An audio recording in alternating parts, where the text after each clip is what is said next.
আমি বললাম হ দোস্ত, তোর বেটা চান কপাল।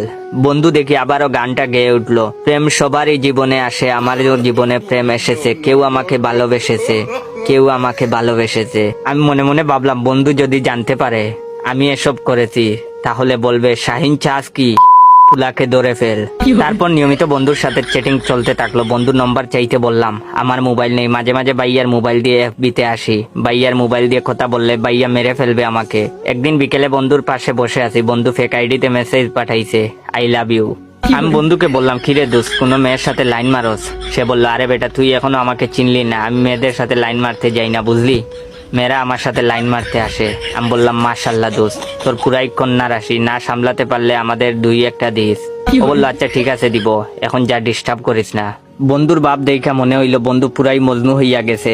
আড়ালে গিয়ে আমি রিপ্লাই দিলাম, সত্যি আপনি আমাকে ভালোবাসেন? আমার বিশ্বাস হচ্ছে না। আমার বন্ধু বলল,